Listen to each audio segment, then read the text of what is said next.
한 본질 아래 구별된 세 특성으로 계신 삼위동질의 하나님, 저희들은 죄의 본체를 가지고 있으며 영벌에 처해진 자들보다 나은 것이 하나도 없는 존재들입니다. 주께서 자비의 영광을 명시해 주셨고 저희를 붙들어 주심으로 인해서 저희 안에 기독교적인 참된 정신과 또 그 능력과 가난한 자와 같으나 실상은 부유한 자니라 라는 말씀이 응하게 되었사오니, 그리스도의 영원하심 뿐만 아니라 말씀의 불변하심을 통해서 표징된 약속으로 오신 그리스도의 신성과 인성을 확정하여 주시옵고 주의 그 크신 은혜를 저희가 인지할 수 있게 하여 주시옵소서. 영원한 진리의 말씀이 육체를 입고 오셔서 예배의 근거가 되게 하셨고 고백과 그에 대한 감사를 저희에게도 주셨사오니 주님의 뜻을 알고 그 뜻에 따라서 저희의 어긋난 갈망과 간청이 통제받게 하여 주시옵고, 주님의 뜻을 성경에 기록해 놓으셨으나 비밀과 신비로 감추어 두셨음을 또한 알아서 그 비밀을 주의 제자들에게 알리신 주님의 의도를 따라 이곳에 있는 하나님의 택제들에게는 깨닫는 마음 주시기를 간구하오니, 듣기는 들어도 듣지 못하는 자들과 같지 않게 하여 주시옵소서. 거룩한 말씀에 의해서 하나님의 나라가 어떻게 오고 어떻게 견고하게 세워져 가는지 저희들에게 가르쳐 주시옵소서. 또한 저희의 실상을 발견하는 시간이 되게 하여 주시옵고 회개의 삶이 저희에게서 나타나 있는지 또한 믿음이 있는지 없는지 스스로 확인하게 하여 주시옵소서. 이 땅에 교회를 세우시고 그리스도의 사역을 감당하게 하신 모든 주님의 모임에게도 참된 교훈이 이 시간 전해지게 하여 주시옵소서. 시온을 건설하시고 하늘로부터 하나님의 거룩한 임재를 나타나시는 임마누엘이신 예수님의 이름으로 기도합니다. 아멘. 하나님께서 주시는 말씀, 구약성경 말라기 3장 13절의 말씀을 봉독합니다. 하나님의 말씀을 경청하십시오. 여호와가 이르노라, 너희가 완악한 말로 나를 대적하고도 이르기를 우리가 무슨 말로 주를 대적하였나이까 하는도다. 아멘.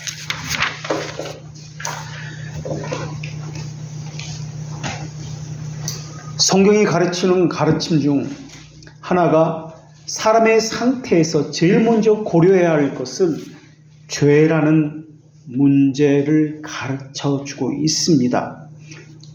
죄가 사람을 어떤 상태로 만들어 놓았습니다. 그러다 보니까 사람은 자기를 지키기 위해서, 자존심을 지키기 위해서, 자존심이 다치면은 자기 자존심을 지켜서라도 교회가 여기밖에 없어 진리를 버리고 교회를 버리고 떠나가 버립니다. 진리보다 소중한 것이 자기 자존심이라고 생각하기 때문에 그러합니다. 자기 사랑이 너무 강력해서 죄를 느끼지도 못할 뿐만 아니라 죄라고 알고 있어도 죄의 존재를 고백하지 않습니다. 그럴 수 없다고 환경을 탓합니다. 자기가 피해자라고 다른 존재에게 오히려 그 모든 책임을 전가시켜 버립니다. 왜 그 교회에 다녔는지, 왜 그 교회 목사에게 가르침을 받으면서 지금까지 살아왔는지 자신에 대한 그 선택에 대해서는 이야기하지 아니하고 잘못 가르쳐준 그 목사가 잘못이다, 그 교회가 잘못이다 라고 생각을 합니다. 항상 자신을 옳은 길에 올려놓고 이야기를 합니다. 이미 자신이 잣대입니다. 기준점입니다. 선이라는 전제를 하고 무엇을 시작을 합니다. 섭리신앙은 신앙에 있어서 가장 기본적인 것입니다. 그런데 이들에게는 신앙이라는 말은 말에 불과합니다.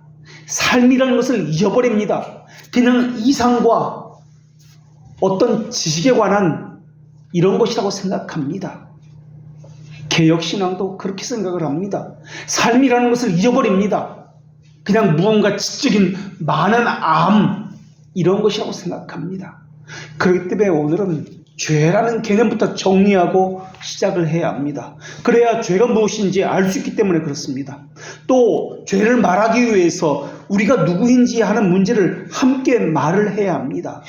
사실 죄도 문제이지만은 진정한 딜레마는 우리 자신의 본질적인 정체성에 있습니다. 심지어 우리는 우리 안에 하나님의 은혜가 불타고 있을 때도, 머물러 있을 때도 우리 마음에는 죄의 불씨가 타오르고 있다는 사실입니다.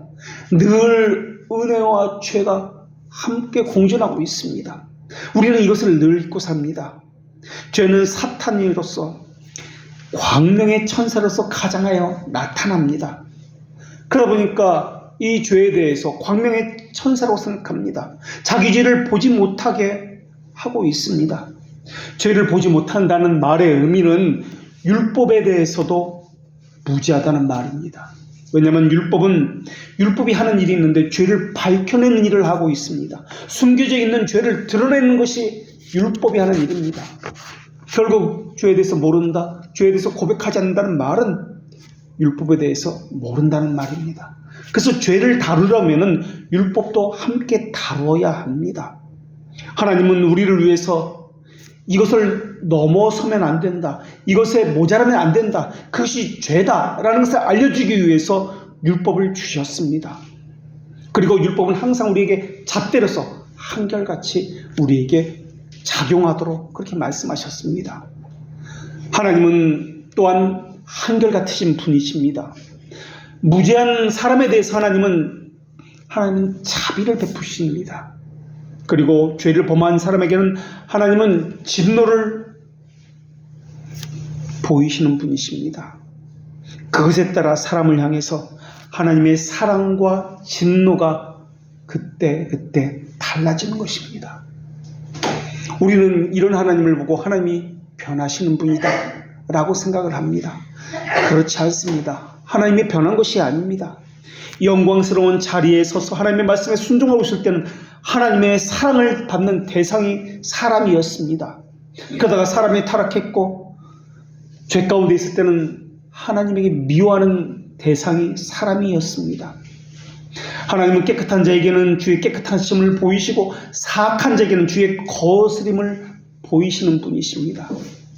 그래서 사람이 거룩하고 순결할 때는 하나님이 그들을 사랑했던 그 이유가, 사람이 범죄했을 때 그 사람을 미워하게 했던 그 이유와 동일합니다. 이것은 사람이 달라진 것이지 하나님이 달라진 것이 아니라는 말입니다. 늘 하나님은 거룩이라는 이 한결같음을 가지고 사람을 대하시는 분이십니다. 그래서 회개한 니느웨를 대하시는 하나님과 같은 이치입니다. 하나님의 뜻은 늘 분명합니다. 의를 사랑하는 것, 그리고 죄를 미워하는 것입니다. 변함없이 이것이 정해져 있습니다. 하나님은 육신을 입고 이 땅에 오신 그리스도로서 우리에게 보이셨습니다. 그리스도께서도 하나님의 뜻을 변경하러 이 땅에 오신 것이 아니라 하나님의 뜻을 그대로 실행하기 위해서 이 땅에 오셨습니다. 하나님이여 보시옵소서, 두루마리 책에 나를 가리켜 기록된 것 같이 하나님의 뜻을 행하려 왔나이다라고 말씀하셨습니다. 그리스도 안에 있는 하나님의 은혜도 새로운 은혜가 아니었습니다. 이미 오래전부터 선제들이 그렇게 말해왔던 은혜의 명시를 그리스도께서 있는 그대로 보이신 것입니다. 그래서 하나님은 늘 한결같으십니다. 그래서 영원하시다라고 이야기합니다. 그래서 하나님의 대표적인 속성은 두 가지인데 영이시다는 것과 영원이라는 이란 개념입니다. 그러나 사람은 그렇지 못합니다. 지속적이지 못하고 쉽게 변합니다.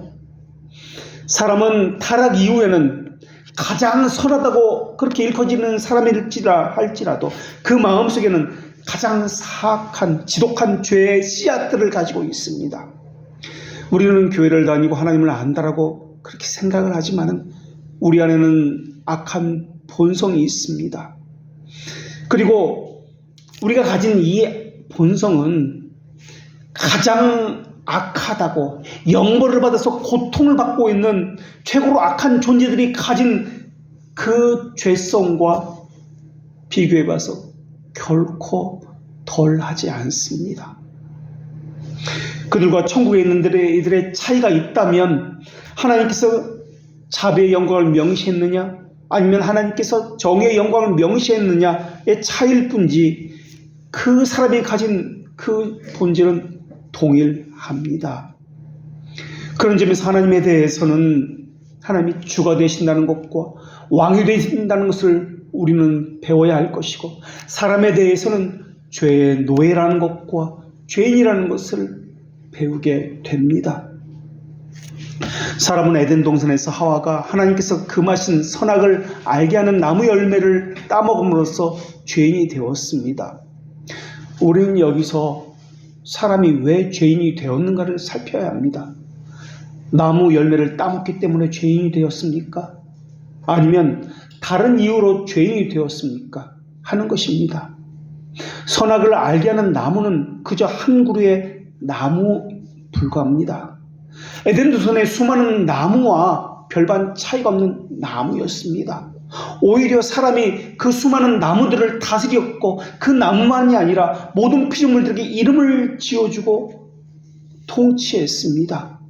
그런데 하나님이 그 수많은 나무 가운데 하나인 그 선악을 알게 하는 나무 열매를 따먹지 말라라고, 그러면 반드시 죽는다는 말씀을 사람에게 하셨습니다. 그러다가 아직 죄라는 것이 그 사람 마음속에 어떤 작용도 일으킨 적이 없었는데, 그 원시 상태에서 하와가 하나님의 말씀에 불순종한 것입니다. 그런 점에서 보면은 선과 악을 알게 하는 이 나무는 그저 하나의 상징과 표징일 뿐입니다. 그것을 따먹기 때문에 죄인 된 것이 아닙니다. 그 표징과 함께 주신 하나님의 말씀을 어겼기 때문에 죄인이 된 것입니다. 그 나무 자체는 아무런 효력이 없습니다. 아무런 능력도 나타나지 않는 그저 평범한 수많은 나무 가운데 하나에 불과합니다. 그렇다면 그 나무를 특별하다고 만든 것은 그 나무 자체입니까? 아닙니다. 하나님의 말씀입니다. 하나님의 말씀이 그 나무를 특별하다고 그렇게 만드신 것입니다. 지금 우리가 행하는 의식도 마찬가지입니다. 중요한 것은 의식이 아닙니다. 하나님의 말씀, 그것을 중요하다고 말씀하신 그 안에 담긴, 그 의식 안에 담긴, 표징 안에 담긴 하나님의 말씀입니다. 그리고 하나님의 말씀에서 잊지 말아야 하는 것이 있는데, 그 열매를 먹으면 죽는다는 언약이 들어있다는 사실입니다. 하나님은 언약의 방법으로서 나무라는 그 가시적인 표징과 상징을 통해서 하나님과 사람 사이의 관계를 정해 놓으신 것입니다. 사람들은 그것에 대해서 이렇게 질문합니다. 왜 하나님께서 선악과를 만드셔서 그렇게 사람을 타락하도록 만드셨습니까? 라고 말입니다. 사람은 가정법을 좋아하기 때문에 하나님에 대해서 그런 질문을 하는데, 그것이 바로 아르미니스주의자들의 그들과 같은 신앙을 가졌다는 증거입니다. 왜? 늘 사람 측면에서 인과 관계로만 하나님을 바라보기 때문에 그렇습니다. 언약을 주신 이유는 올가미를 매려고 한 것이 아니었습니다. 순종을 조건으로 영원한 삶과 하나님께서 주시는 모든 풍성한 것을 누리게 하기 위해서 주신 것입니다. 타락 이전의 아담은 오늘 우리와의 모습과는 다릅니다.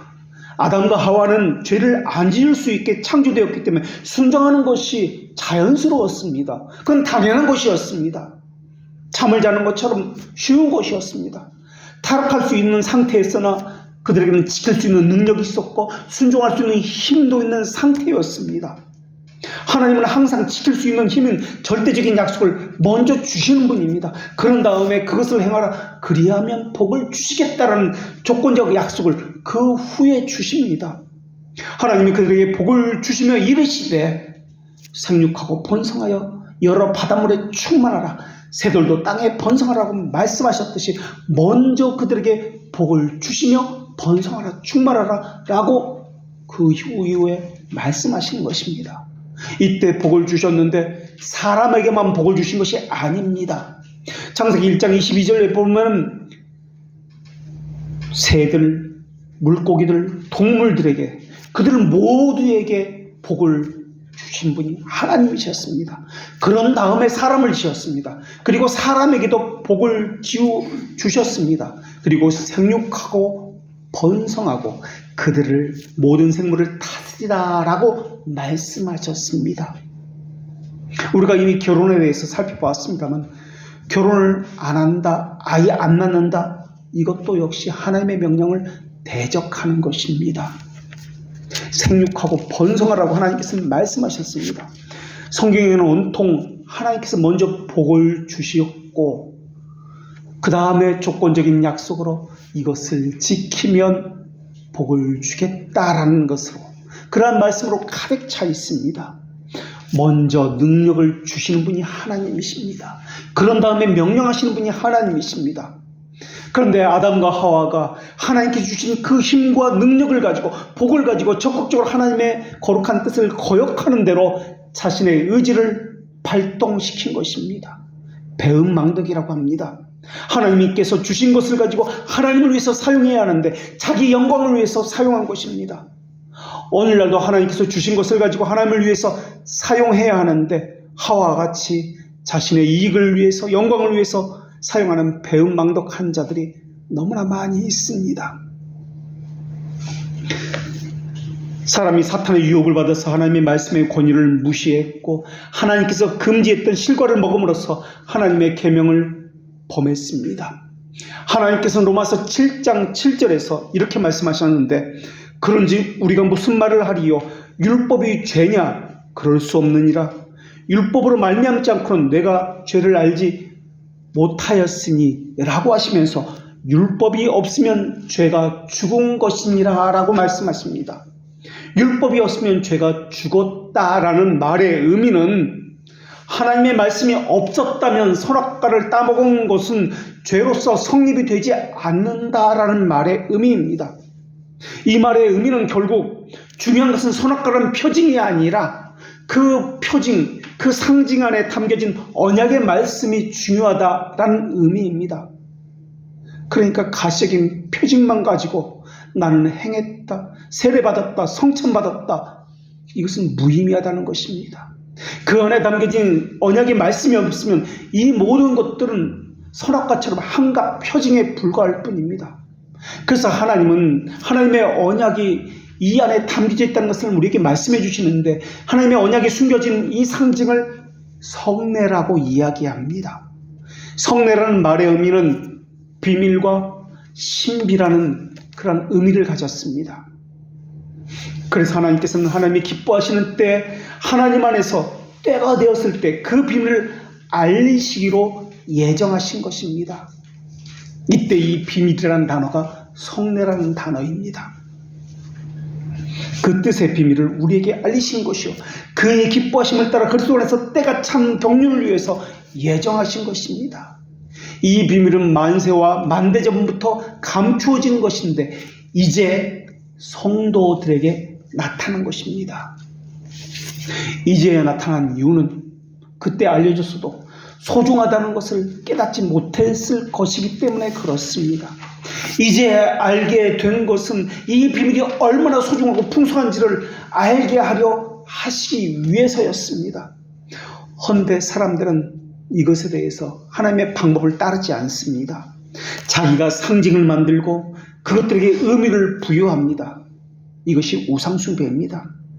또 어떤 사람들은 하나님이 만드신 상징과 그 의미를 분리시켜버립니다. 그리고 상징만 행하고 있습니다. 의미는 전혀 알지 못합니다. 알려주지도 않습니다. 이거 역시 우상숭배입니다. 또 이런 경우도 있습니다. 하나님이 만드신 표징과 의미를 표징만 말합니다. 그리고 그 의미는 왜곡시켜서 다르게 말합니다. 이거 역시 우상숭배입니다. 자신들이 상징을 만들고 의미도 부여한 대표적인 사건은 성경에 보면 금송아지를 만들고 이게 바로 우리를 인도하여 낸 하나님이다라고 경배한 경우입니다. 교회를 지을 때도 교회의 모양을, 건물의 모양을 노아의 방주다, 십자가 종탑 3개를 세우고 이게 삼위일체다, 이렇게 하는 경우가 너무나 많이 있습니다. 건물 자체에 무슨 능력이 있는 것처럼, 성례가 있는 것처럼 생각하게 만들면서 하는 것, 이것 다 사람들이 만들어낸 고안물들입니다.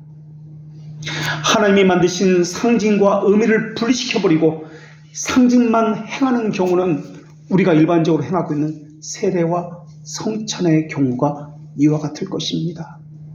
대부분의 사람들은 성례의 의미도 모르고 그저 의식만 행합니다. 거기에 담긴 언약의 말씀은 어디에도 없습니다. 성찬식만 행합니다. 언약의 말씀과 함께 있는 이 표지인데 표징만 행하고 그 의미는 밝히질 않습니다. 이것은 죄를 먹고 마시는 일 외에는 없습니다. 그럴 바에 차라리 행하지 않는 것이 더 낫습니다. 설교를 듣는 것도 마찬가지입니다. 설교라고 우리가 말하고 있는 이것은 말과 문장으로 이어져 있습니다. 말이라고 하는 것은 그저 사람의 의사소통 가운데 하나입니다. 그러나 선악을 알게 하는 그 나무에 하나님의 언약이 담겨 있듯이, 성례 안에 하나님의 언약이 숨겨져 있듯이 설교 안에도, 이 말 안에도 하나님의 언약의 말씀이 숨겨져 있다는 것을 알아채야 합니다. 이것을 찾아내야 합니다. 그래야 설교를 듣는 것입니다. 그저 앉아서 들려오는 소리를 듣는 것은 설교를 듣는 것이 아닙니다. 모든 언약이 말하는 것이나 성례의 진료와 실체는 그리스도입니다. 그래서 모든 성례는 모든 견실함을 가지고 있고 그리스도를 떠나서는 아무런 약속도 지니고 있지 않다는 것을 우리에게 알려주고 있습니다. 마땅히 우리는 사람이 천재적 재능을 발휘해서 스스로 구원해내는 모든 원인을 멀리해야 합니다. 유일한 원인이신 그리스도만을 붙들어야 합니다. 그리스도만을 붙들어야 한다는 말의 의미는 성례를 말하면서 그리스도 이 단어만 말하면 된다는 뜻이 아닙니다. 그리스도를 붙들어야 된다는 말의 의미는 거룩과 의의 모범이신 그리스도와 함께 내 안에서, 이것이 내 안에서 살아나야 한다는 말의 의미입니다. 다시 말하면 거룩과 의가 내 안에 있는지 없는지, 이것이 실행되고 있는지 없는지, 죄를 지었는지 안 지었는지, 거룩하고 의롭게 살아가도록 주신 규범인 율법을 통해서만 이것을 깨달을 수 있다는 말이기도 합니다. 율법이 너무나 엄격한 거룩함을 명령한다는 이유만으로 우리는 그것을 피하거나 그 규정으로부터 도망가면 안 됩니다. 율법의 가르침으로부터, 훈계로부터, 책망으로부터, 바르게 함으로써 모든 선한 일을 위해서 우리를 하나님께서 빚어가시고 훈련시켜 가시는 것입니다. 하나님의 언약의 말씀이 없으면 그것을 죄라고 여기지 않기 때문에 그러합니다. 선악과에서 하나님의 명령이 없으면 죄가 성립되지 않는 것과 마찬가지입니다. 그래서 죄를 정의할 때 죄는 하나님께서 이성을 가진 피조물에게 준 규칙이라고 이야기합니다. 그래서 하나님의 율법에 일치하는지 부족하는지 이것을 범하는 것을 죄라고 이야기합니다. 율법에 일치한다는 말의 의미는 문자적인 말의 의미가 아닙니다. 영적이라는 의미입니다. 그 안에 담긴 진리를 따라서 행하라는 말의 의미입니다. 그 안에 언약의 말씀, 그 실체가 있습니다. 이 표징된 것이 있습니다. 문자적으로 따르는 것이 바리새인입니다. 십계명이라는 이 문자를 말하는 것이 아닙니다. 이 안에 담긴 진리를 따라 행해라라는 것입니다. 죄로 인해서 하나님과의 관계가 깨어졌고 하나님의 형성이 불순종으로 인해서 오염되어서 비참한 상태가 초래되었습니다. 이제는 불순종을 해도 불순종이라는 것을 알지 못합니다. 죄를 구성하고 있는 것이 의의 상태가 부족한 것과 본성의 타락이기 때문에 그렇습니다. 의의 상태가 부족합니다. 이것이 자신의 잣대가 되었습니다. 이러한 잣대로 이것이 죄다라는 것을 어떻게 밝혀낼 수 있겠습니까? 의의 상태가 부족하다는 말의 의미는 무엇이 조금 모자란다는 의미가 아닙니다. 악에 충만한 상태로 되었다는 말의 의미입니다. 악한 것만 묻어난다는 의미입니다. 그래서 무엇을 하든지 생각을 하든지 행위를 하든지 마음에 품은 어떤 뜻을 갖고 있다 할지라도 그 모든 것이 죄로 오염되어 있다는 말의 의미입니다. 그런 사람은 의의 규범이 되는 율법 배우기를 싫어합니다. 예배의 순서 가운데 너무나 많은 순서가 있다고 그들은 표징만 가지고 이야기합니다. 그 안에 있는 진리를 발견하지 못하니까 가시적인 것만 가지고 그들은 이야기합니다. 이들은 왕이 베풀어진 잔치에 합당한 의복을 입지 않고 나온 자들과 같은 자들입니다. 깨끗하고 정결하게 나와서 왕의 잔치에 참여하고 함께 기뻐해야 하는데 그들은 왕의 잔치에 참여하긴 했는데 더러운 손으로 왕의 음식을 만지면서 잔치를 망가뜨린 자와 같은 것입니다. 더러운 모습을 그대로 가지고 나온 청함받은 사람은 많이 있습니다. 그러나 정결한 옷을 입고 나온 택함을 받은 사람들은 너무나 소수입니다.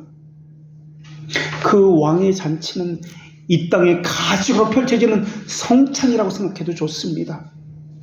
성찬은 희생제사가 아닙니다. 주가 베풀어 주신 만찬입니다. 왕으로부터 생명의 떡과 기쁨의 포도주를 받는 잔치입니다. 떡은 생명의 떡을 상징하고 있고 포도주는 기쁨을 상징하고 있습니다. 그런데 어떤 교회는 이 기쁨의 만찬에서 희생제사를 매번 드리고 있습니다. 우리는 희생제물을 드리는 것이 아니라 하나님께서 왕이신 그분이 베푸시는 잔치에 참여하는 성만찬, 왕의 베푸시는 잔치에 나온 것입니다. 그러나 정결하게 예를 갖추어 합당한 의의 옷을 입고 나와야 합니다. 타락한 상태에 있는 사람들은 모든 것이 오염되어 있어서 그 사람이 생각하는 것, 그 사람이 행하는 것, 이 모든 것들은 영적인 것에, 선한 것에 부족당하고 불능하고 반대적으로 행합니다. 모든 악에는 호감을 갖습니다. 그리고 선함에 대해서는 거부감을 느낍니다. 불편하게 느낍니다. 그리고 또 사람들의 착각이 무엇이냐면 나는 선을 추구하고 있다. 진리를 추구하고 있다. 악을 향해서 계속 나아가고 있으면서 하나님의 뜻과 반대되는 것을 향해서 계속 나아가고 있으면서 자신은 선을 찾고 있다. 참된 교회를 찾고 있다라고 생각을 한다는 점입니다. 자신은 진리를 전혀 행할 마음이 없습니다. 그런데 진리를 찾는 사람이라고 생각합니다. 이러한 오염성, 부패성을 서방교회에서는 원죄라고 이야기하고 동방교회에서는 조상의 죄라고 이야기합니다. 하나님께서 원래 주신 의가 있는데 이것을 원의라고 이야기합니다. 그런데 원죄는 이 원의의 결핍입니다. 그래서 하나님과의 관계에서는 타락으로 나타났고 이 기능에서는 영의 기능이 부패라고 이야기합니다. 이것을 원의의 결핍, 원죄, 조상의 죄라고 이야기합니다. 그러니까 그 사람 안에는 이 오염이 충만합니다. 악이 충만합니다. 이것을 가지고 잘못된 잣대를 가지고 하나님의 말씀을 재는 겁니다. 교회를 판단하고 재는 겁니다. 다른 사람을 판단하는 겁니다. 이것이 어떻게 정당한 판단이 되겠습니까? 하나님의 말씀이라는 잣대를 가지고 재야 되는데 늘 자기 체험을 가지고 거기서 벗어나지 못하는 겁니다. 그러다 보니까 자기와 충돌합니다. 그것을 받아들이지 못합니다. 그러니까 그것이 힘들고 고통스럽다고 여기는 겁니다. 자기를 중심에 놓고 늘 판단하기 시작합니다. 사람은 그렇기 때문에 자신을 과신하면 안 됩니다. 겸허하게 자신이 죄인이라는 것을 인정하고 하나님의 권위를 인정해야 합니다. 하나님의 권위를 인정할 때 순종이 안 나올 수가 없습니다. 하나님의 권위를 인정하지 않으니까, 말씀의 권위를 인정하지 않으니까 순종이 안 나오는 겁니다. 내가 틀렸다는 것을 인정하지 않기 때문에 늘 자기 체험을 절대화시키는 것입니다. 자기 체험을 절대화시키니까 자기가 경험한 대로 다른 사람도 그렇게 해야 된다고 생각합니다.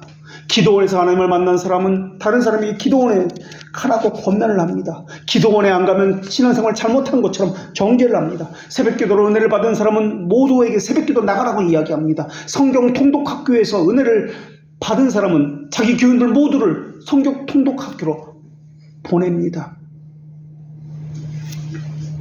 이것이 오늘날 우리의 모습은 아닌가 하는 것입니다. 이스라엘의 반복적인 규례 위반의 대표적인 사례는 11조와 봉헌물을 하지 않았다는 것입니다. 그것만 하지 않았다는 것이 아니라 다른 것도 하지 않았는데 하나님께서는 11조와 봉헌물이라는 상징을 제시하셔서 이것을 말씀하십니다. 여기서는 우리가 이미 살핀 대로 이 율법 11조와 봉헌물에 숨겨져 있는 언약이 있다는 것을 발견해야 한다고 우리는 이미 살펴보았습니다. 그러면서 오늘 말씀은 말라기에서 마지막 예언인 6번째 예언의 시작이 됩니다. 6번째 예언은 그리스도 종말론적인 심판을 선언하면서 이스라엘의 불신을 지적하는 내용으로 구성되어 있습니다.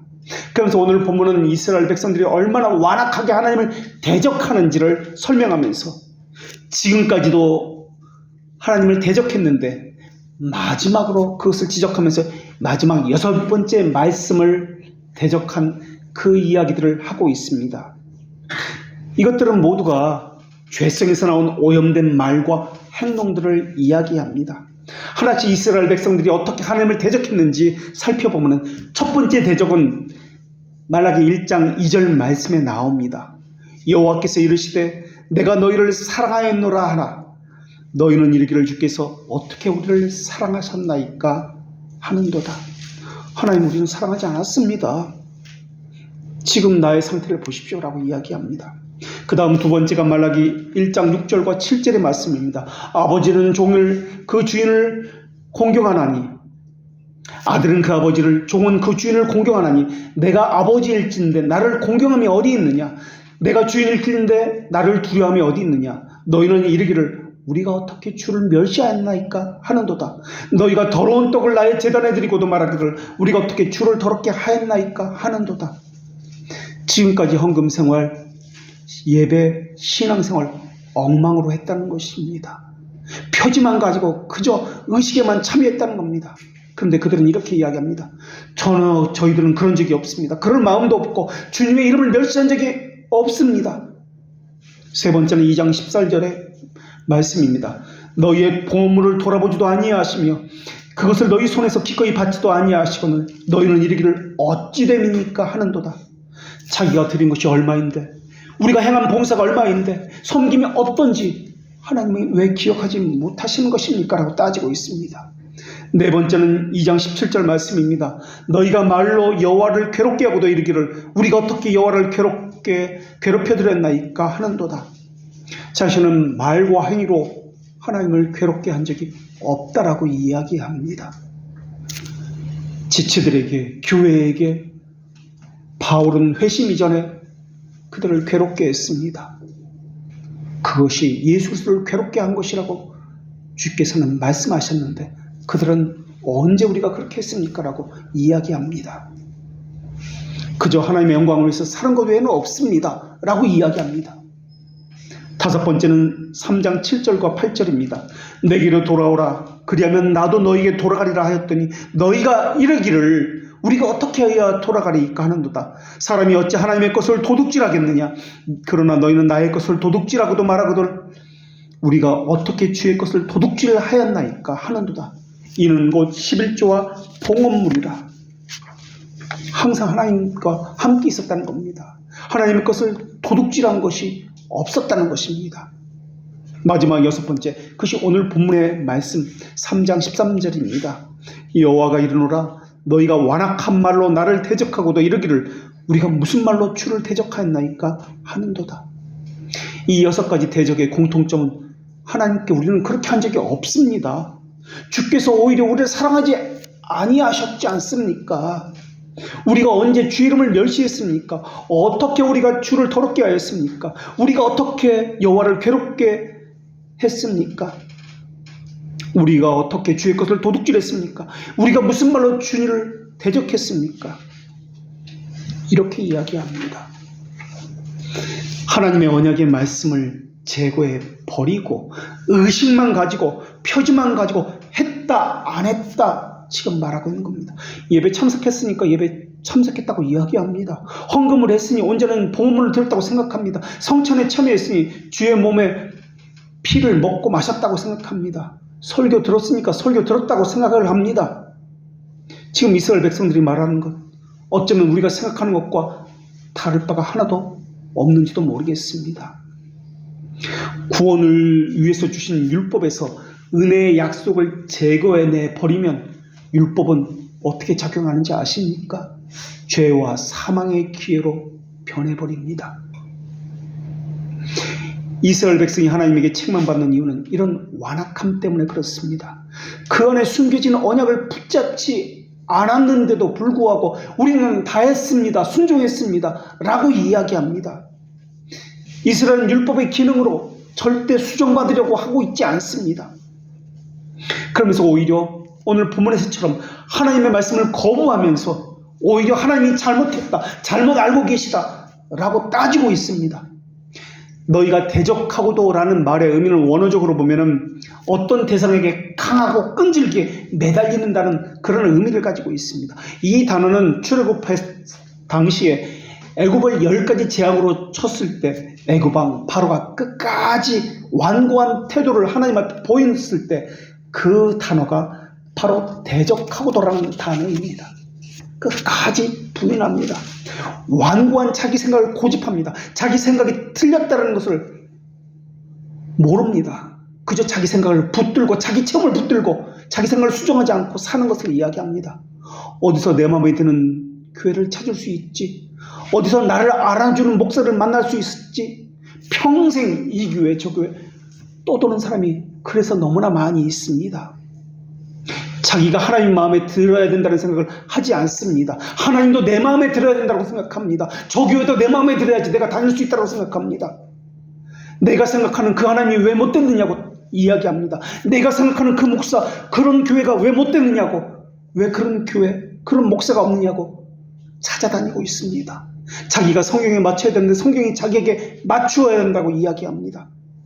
자신은 하나님의 사람이 되어 본 적이 없는데도 말입니다. 그러면서 하나님은 왜 내 소원을 들어주지 않습니까? 라고 따지고 있습니다. 이러한 것은 완악한 하나님을 경외함이 없는 이러한 오염된 선천성에서 나오는 생각들과 말입니다. 이르기를 우리가 무슨 말로 주를 대적하였나이까? 라는 말은 문자적으로 우리는 하나님을 대적해서 무슨 말을 하였습니까? 그런 적이 없다는 것입니다. 인식하지 못하고 있다는 것을 의미하는 말입니다. 완고합니다. 뻔뻔합니다. 강팍합니다. 무감각합니다. 오히려 자신의 잘못을 부인하고 우리가 옳습니다 라고 이야기합니다. 나는 바르게 행합니다 라고 이야기합니다.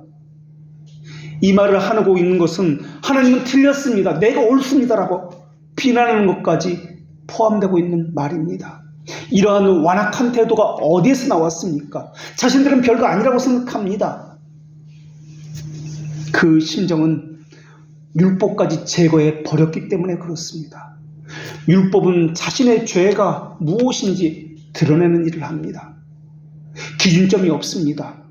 그저 자기가 지금까지 체험한 거, 신앙생활한 거, 자기 생각, 자기 판단, 이게 기준입니다. 그것을 가지고 하나님을 자기 잣대로 판단하고 있는 겁니다. 율법의 첫째 기능은 준비로서 우리를 비참하게 만드는 것입니다. 자기가 누구인지 깨닫게 합니다. 비참함을 알면 순종하게 되어 있습니다. 두 번째 기능은 그릇된 삶을 억제하고 교정하고 수종하게 하는 기능입니다. 그리고 세 번째 기능은 이것이 가장 중요한데 약속을 우리에게 제시하는데 이것이 회복입니다. 그리스도께 인도하여 그리스도와 연합하게 합니다. 첫째는 율법의 기능, 첫째는 정죄의 힘, 두 번째는 죄를 깨닫게 하고 교정하고 의를 보존하는 힘, 세 번째는 그리스도께 연합해서 율법의 스승이 되어서 율법을 통해서 하나님의 뜻을 알고 무엇을 해야 할고 하지 말아야 될지 분명한 기준을 갖게 한다는 점입니다. 이 율법의 세 번째 용도 또는 한 가지 약속인데 이 약속이 중요한데 이 약속은 그리스도에게 인도한다는 이것은 그리스도에게 연합한 자에게만 나타나는 것입니다. 여기서 연합된 자가 중요한데 이 믿음의 근거는 하나님께서 주신 무상으로 주신 약속에 있습니다. 하나님께서 무상으로 주신 믿음에 있습니다. 믿음은 무상적인데 하나님의 무상적 호의를 바라보게 합니다. 믿음은 하나님께서 명령하신 것인지 금하신 것인지 약속하신 것인지 경고하신 것인지 깨닫게 합니다. 그리고 하나님께서 하시는 모든 것은 진실하다는 것을 확신하게 하는 것이 믿음입니다. 그래서 믿음은 하나님의 명령을 적극적으로 수용하게 합니다. 내 것을 내려놓습니다. 하나님의 금지 명령에 대해서는 금지를 지키고 하나님의 경고에 대해서는 주의를 기울이게 만드는 것이 믿음입니다. 믿음이 바라보는 것은 가시적인 표징이 아니라 그 말씀 안에 있는 하나님의 언약입니다. 믿음이 특별한 목표를 가지고 있는데 하나님의 자비하심에 대한 그 약속을 바라보게 합니다. 그래서 신자는 한편으로는 하나님께 대한 자신의 사악한 행위에 대해서 하나님을 심판자여 보복자여 라고 느끼게 됩니다. 그래서 하나님을 두려워합니다. 다른 한편으로 하나님은 인자하시고 노하기를 도대하시며 자비하시는 하나님이심을 합당하게 묵상하는 삶을 살게 됩니다. 그 두 가지 것이 내게서 이루어지는 것입니다.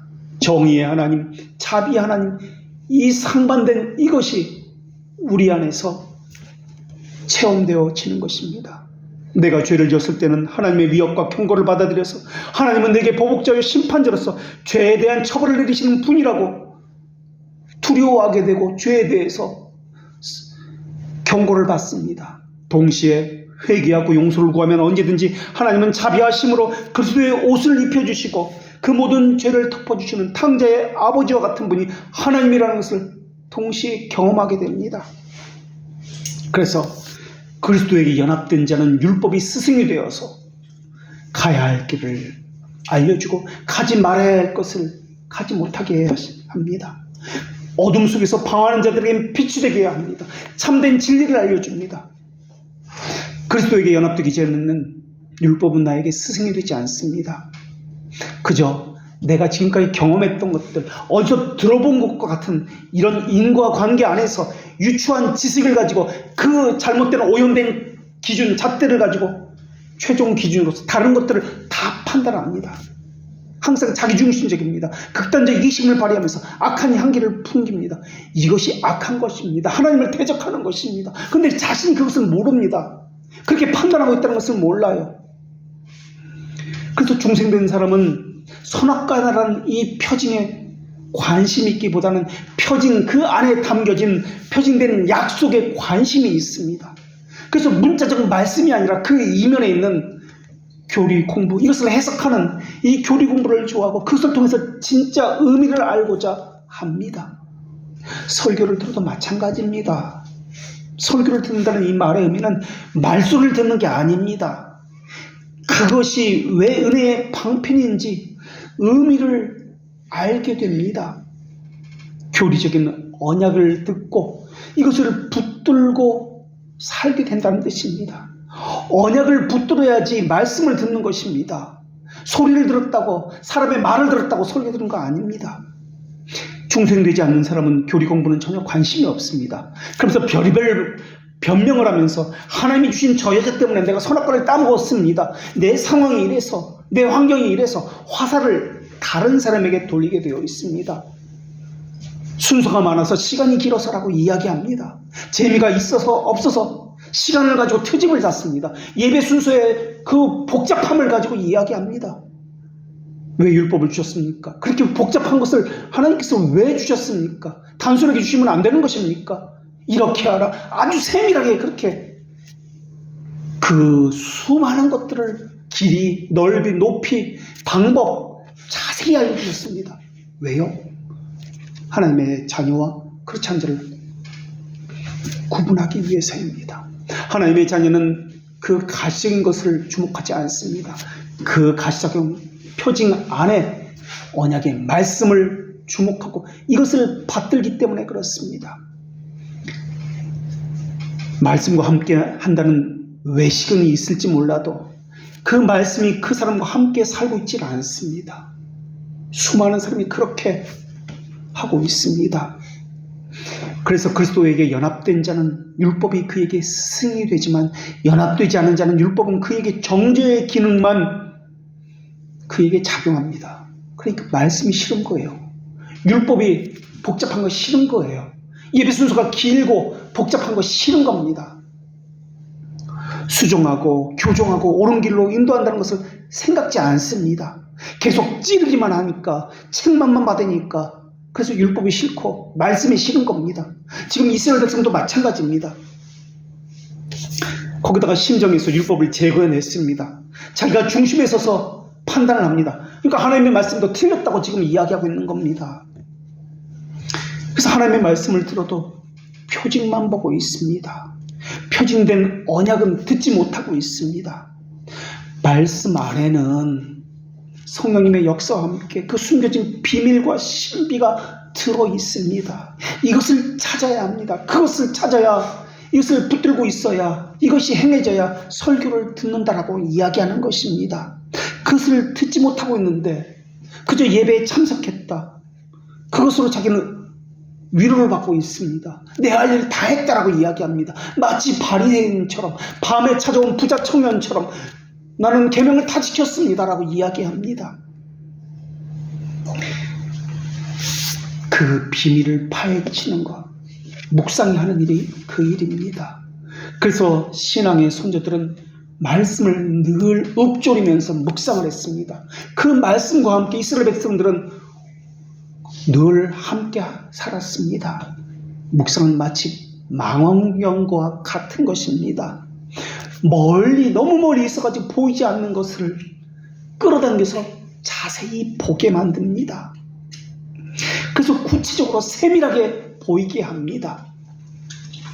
그리고 너무 가까이 있어서 더 넓은 것을 보지 못하는 것, 그 의미를 알 수 없는 것은 펼쳐 보여서 우주처럼 넓게 보이게 만드는 것이 바로 망원경의 역할입니다. 설교도 마찬가지입니다. 한 번 들을 때 다르고, 두 번 들을 때, 세 번 들을 때 각기 다릅니다. 그 깊이가 다르고 그 넓이가 달라집니다. 그리고 그 한 번 들은 거, 두 번 들은 거, 세 번 들은 거 가지고 내가 거기서 멈추는 것이 아니라, 앵무새처럼 이것을 그냥 읊어내는 것이 아니라 똑같이 거기서 더 깊이를 파고 들어갑니다. 더 높이를 더 올라갑니다. 더 넓은 곳으로 펼쳐져 갑니다. 여기서 언약의 말씀을 찾아내는 것입니다. 그래야 이게 은혜의 방편이지. 한번 들었다고 이게 어떻게 은혜의 방편으로 그렇게 작용할 수 있겠습니까? 그 안에 숨겨진 비밀이 있습니다. 그 비밀들이 껍질을 깨고 나온 나비처럼 홀홀 날아올라서 그 모습을 드러내어서 새로운 진리의 신비로 인도하는 것입니다. 같은 말씀을 들어도 그래서 한 번 들을 때 다르고, 두 번, 세 번 들을 때 각기 다른 것들을 깨닫게 됩니다. 한 번 들었다고 멈추는 거 아닙니다. 다 되었다고 생각하는 거 아닙니다. 깨달은 말씀을 가지고 또 그 심정에 그냥 담아두는 것으로 끝내서는 안 됩니다. 이것이 글로 표현되어서 정리되어야만 내 것이 됩니다. 이것이 심정에 보관되어지고 의지에 담겨져야 합니다. 그래야 내 것이 되어서 더 넓은 언약의 말씀으로 더 깊은 하나님의 세계로, 비밀로, 신비로 나를 데려갑니다. 그렇지 않으면 외식만 행하게 되어 있습니다. 가시적인 것만 붙들고 내가 이것을 했다, 하지 않았다 이렇게 말하게 되어 있습니다. 이스라엘 백성이 지금 그거 하고 있는 겁니다. 그러면서 이스라엘 백성은 우리는 이미 다 행했습니다. 하나님은 잘못 생각하고 있습니다. 하나님은 잘못되었습니다 라고 말하고 있는 것입니다. 하나님이 틀렸다고 말하고 있는 것은 하나님이 전제하지 않다는 말을 하는 것이며, 하나님이 속성을 부인한다는 말이며, 하나가 잘못되면 다른 것도 잘못됐다고 말하고 있는 것입니다. 그렇다면 왜 하나님은 우리가 알아듣기 쉽게 가시적인 표징을 그대로 주면서 여기에 그냥 언약이라는 것 담겨두지 말고, 숨겨진 거 말고 그냥 가시적인 것을 딱 보면은 딱 알아챌 수 있게 왜 하지 않습니까? 설교를 들으면 이것이 이런 뜻이다 그냥 다 알아듣게 하지 않습니까? 왜 어떤 이들에게는 하나님의 말씀의 언약이 가리워진 것입니까? 왜 어떤 이들은, 왜 이스라엘은 올바른 판단을 하지 못하는 것입니까? 만약에 우리가 영이라면, 무영의 존재라면 하나님은 있는 그대로, 벌거벗겨진 그대로 무영으로서 우리에게 주셨을 것입니다.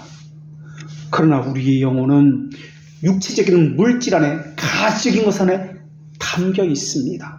그렇기 때문에 당연하게 영적인 것을, 그 언약을 가시적인 표징 안에 담아서 우리에게 주신 것입니다. 그래야 우리가 깨달을 수 있기 때문에. 그리고 하나님께서는 누구든지 이 의미의 진실에 다다르지 못하도록 에덴 동산을 타락하기 위해 불칼로 둘러싸게 하셨습니다. 하나님의 기록된 선포된 말씀 하나하나에도 언약을 주셔서 그것을 하나님이 허락하신 하나님의 자녀에게만 깨달을 수 있도록 그렇게 주신 것입니다. 이것이 바로 예수님의 비유로 말씀하신 것과 같은 이치입니다. 그래서 어떤 이에게는 동일한 말씀인데 가리워졌고 숨김의 의미를 기능을 합니다. 그리고 어떤 이에게는 이것이 하늘의 비밀이라는 것을 깨닫게 하는 역할을 합니다. 그런데 어떤 사람들은 이 숨겨진 언약을 발견하지 못하고 가시한 것만 가지고 생각을 합니다. 그래서 어떤 상을 가지고 기독교 신앙이라고 말하고 있습니다. 자기 멋대로 어떤 환경을, 형성된 환경이나 상황을 기독교라고 하는 경우도 있습니다. 또 그런 사람들이 모인 곳을 교회라고 하는 경우도 있습니다. 자기가 정해놓았습니다. 이것이 종교 방식이다라고, 이것을 기독교인의 삶이다라고 말하기도 합니다. 이런 것들은 다 실체가 아닙니다. 그것을 가지고 교회를 말하다 보니까 사람들에게 왜곡된 교회상을 심어주고 있습니다.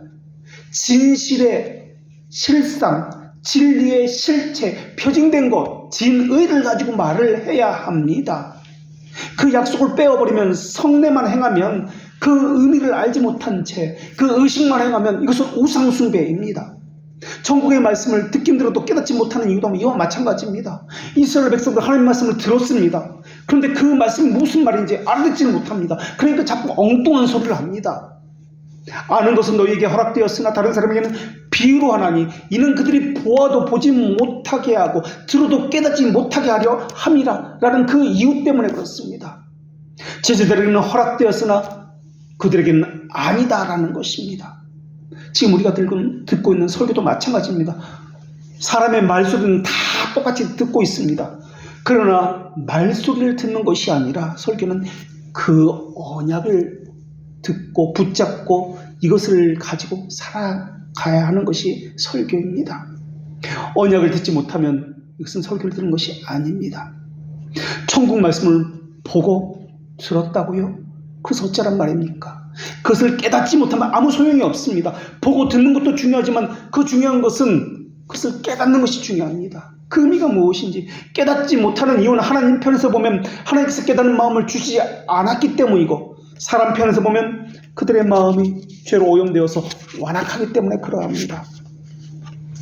완악하다는 말을 오늘 본문에서 하고 있는데, 이 말의 의미는 두껍다는 의미입니다. 두껍기 때문에 무감각하고 반응이 없다는 의미입니다. 피를 불어도 춤추지 아니하고 슬피 울어도 가슴을 치지 않는다는 말의 의미입니다. 이것은 다른 말로 말하면 교회 안에 적그리스도의 성격이 세력이 버티고 앉아서 거기서 알곡처럼 함께 자라가고 있다는 말입니다.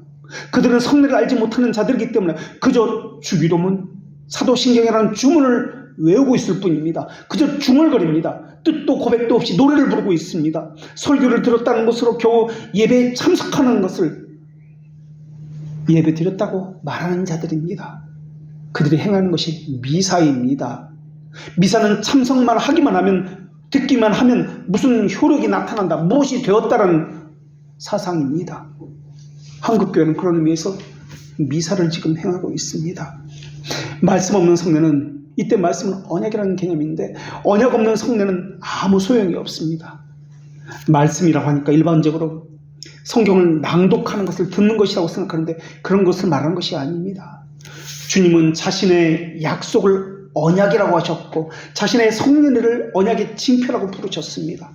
말씀이라고 하는 것은 표지 안에 숨겨진 그 비밀, 그 신비, 그 언약을 이야기합니다. 이스라엘 백성이 소 한 마리 더 잡는다고, 양 한 마리 더 죽인다고 경건이 나아지는 것입니까? 내적으로 숭고한 비밀이 더 깊어지는 것입니까?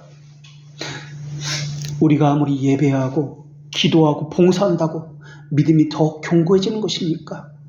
양 한 마리 더 죽이는 것이 하나님을 기쁘게 하는 것입니까? 영이신 하나님에게 가시적인 물질들을 가지고 하나님께서 그것을 받아서 무엇 하시겠습니까? 하나님의 의도를 마음에 품는 것, 마음에 세우는 것, 청하는 것이 말씀입니다. 거룩한 말씀이 바르게 세워질 때 비로소 언약의 법이 인준되는 것입니다. 그냥 세워지는 것이 아닙니다. 그 안에 숨겨진 비밀인 표징된 것을 붙들 때 말씀이 바르게 세워지는 것입니다. 하나님을 경외하는 것, 두려움도 바로 거기서 나온 것입니다. 문자적인 것만 지키는 사람은 하나님을 경외할 수가 없습니다. 왜냐하면 자신의 행위를 자랑할 것이기 때문에 그렇습니다. 그래서 그들은 형식적이고 외적이 될 수밖에 없습니다.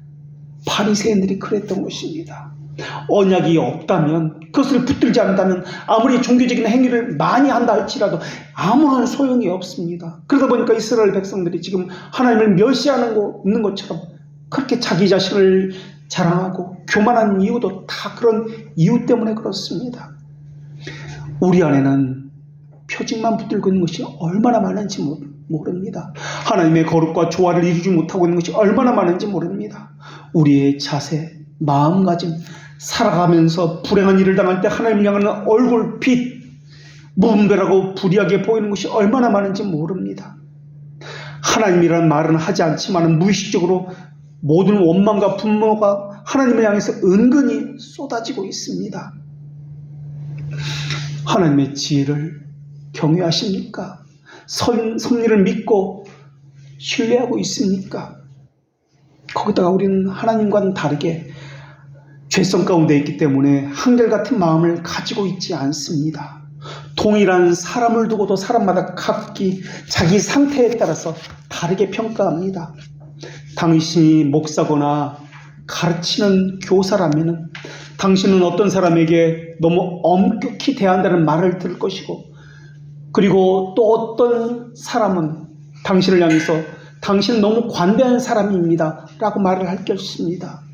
당신이 만약에 물건을 팔거나 거래하는 사람이라면 어떤 사람은 당신에게 당신은 너무 이기적이고 물건을 비싸게 팔고 있습니다 라고 말을 할 것이고, 어쩌다가 당신이 실수해서 시세보다 물건을 아주 싸게 팔거나 아니면 조그만 호의를 보이면 그 사람들은 당신에게 당신은 너무 정직한 사람입니다, 너무 좋은 사람입니다 라고 칭찬을 하기 시작할 것입니다. 그들은 당신이 어떻게 해서 가족을 먹여 살리는지 관심이 없습니다. 자기 유익에 따라서 당신을 향한 평가가 달라질 것이기 때문에 그렇습니다.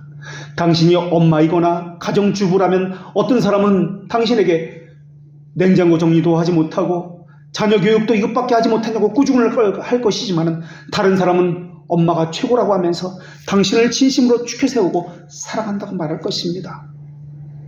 그들은 모두 당신이 어떻게 힘겹게 가정을 꾸리고 있는지 관심이 없습니다.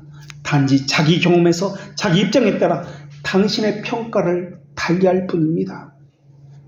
저에게도 처음에는 당신 설교가 너무나 좋아서 이 교회를 오랫동안 사모하면서 이 교회를 이제서야 찾아왔다고, 설교를 듣고 또 듣는다고 했던 사람이 찾아온 적이 있었습니다. 그러다가 몇 달 후에 떠나갈 때는 당신 설교는 들을 수가 없을 정도로 싫습니다 라고 하고 떠나간 사람이 있습니다. 어떤 사람은 비가 오기를 바라지만 어떤 사람은 비가 오지 않기를 바랍니다. 어떤 사람은 난방기의 온도를 올리기를 원하는 사람이 있지만 어떤 사람은 난방기의 온도를 내리기를 원하는 사람이 있습니다. 축구 경기를 해도 이긴 사람은 이긴 나라는 기뻐하지만 진 나라는 심판 탓이다 트집 잡고 슬퍼하고 분노합니다. 사람은 이렇게 자기 편에서 자기 눈에 보이는 대로 평가하고 말하기를 좋아합니다. 이스라엘 백성도 자기 이익을 따라서 완악한 말로 하나님을 평가하고 있습니다. 그러나 하나님은 상황이나 입장과는 전혀 상관없이 한결같이 진리를 세우시는 분이십니다. 진리는 바로 이런 것입니다. 상황과 사람에 따라 달라지는 것이 아닙니다. 그리고 여기서 우리는 과연 사람들이 싫어하는 것을 가지고 그 사람을 기쁘게 할 수 있을까를 생각해 보아야 합니다.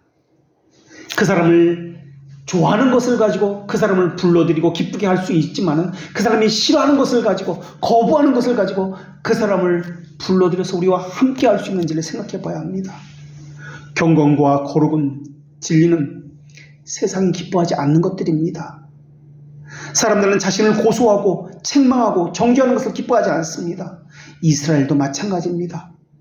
자신의 오염된 이 선천성을 가지고 하나님의 거룩한 말씀을 기뻐하겠습니까?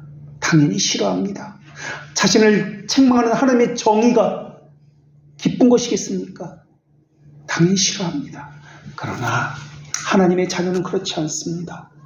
자신을 책망하는 말씀이라도 이것이 하나님의 말씀이면 기뻐하고 다 수용합니다. 그러나 하나님의 말씀이 아니면 이것을 싫어합니다. 책망이냐 책망의 말씀이 아니냐 이것이 중요한 것이 아니기 때문에 그렇습니다. 아무리 거룩과 경건에서 탁월한다 할지라도 이것을 싫어하는 사람에게 이것을 제시하면 거룩과 경건은 비난받는 것이 당연합니다. 예수님도 바리새인들에게 먹기를 탐하는 자여 죄인들의 친구라는 비난을 받았습니다. 세상은 거룩한 자를 싫어합니다. 악한 자는 정의와 진리를 싫어합니다. 그래서 멀리하는 것입니다. 싫다고 이야기합니다. 그런데 진리를 싫다고 이야기하는 것이 아니라 다른 것을 핑계를 대면서 싫다고 이야기합니다. 그러나 하나님이 원하시는 것은 거룩과 덕을 세우는 미덕이요 진리를 바르게 하는 것이옵니다. 세상 사람들은 거룩을 미워하는 사람들입니다. 성령으로 말미암아 새롭게 되지 않은 사람들이기 때문에 그렇습니다. 하나님의 형상에 대해서 적대적인 사람입니다. 그러나 우리가 하나님의 형상에 더 가까이 가면 갈수록 세상은 더 많은 욕을 우리에게 할 것입니다. 우리가 점점 더 진리와 가까이 갈수록 세상은 우리를 향해서 비난할 것이고 우리 교회를 향해서 손가락질하고 교회가 여기밖에 없느냐 그러면서 자기에게 맞는 교회를 찾아다니게 될 것입니다. 이스라엘은 지금 하나님을 비난하고 있습니다. 거룩과 죄는 함께할 수 없기 때문에 그렇습니다. 이것이 오늘 우리에게 주시는 하나님의 말씀입니다. 기도하겠습니다. 본질적인 면에서는 성부와 성자와 성령께서는 전혀 차이도 없으시고 구별도 없으시나 특성과 인격 면에서는 서로 구별된 위격을 가지신 삼위 동등의 하나님, 사탄은 지금도 저희들에게 들은 말씀을 잊어버리라고 속삭이고 있습니다. 들은 사람에게도 듣기만 하고 심정에 간직하지 말라고, 그것을 붙들고 묵상하는 일은 더더욱 하지 말라고, 그저 얼핏 들은 것으로 만족하라고, 그 안에 숨겨진 비밀, 신비 이런 것은 없다고, 그 언약은 없다고 그렇게 말하고 있습니다.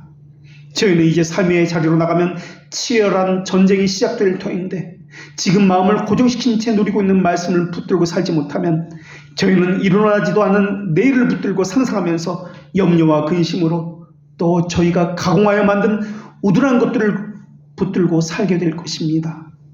주의 말씀은 안경이고 실이고 교사이오니 주의 말씀이 저의 삶을 해석하게 하여 주시어서 저희들이 가지고 있는 삶의 고백과 생각과 믿음 생활이 아버지 보시기에 부유한 것으로 받아들여지실 만한 것이 되게 하여 주시옵소서.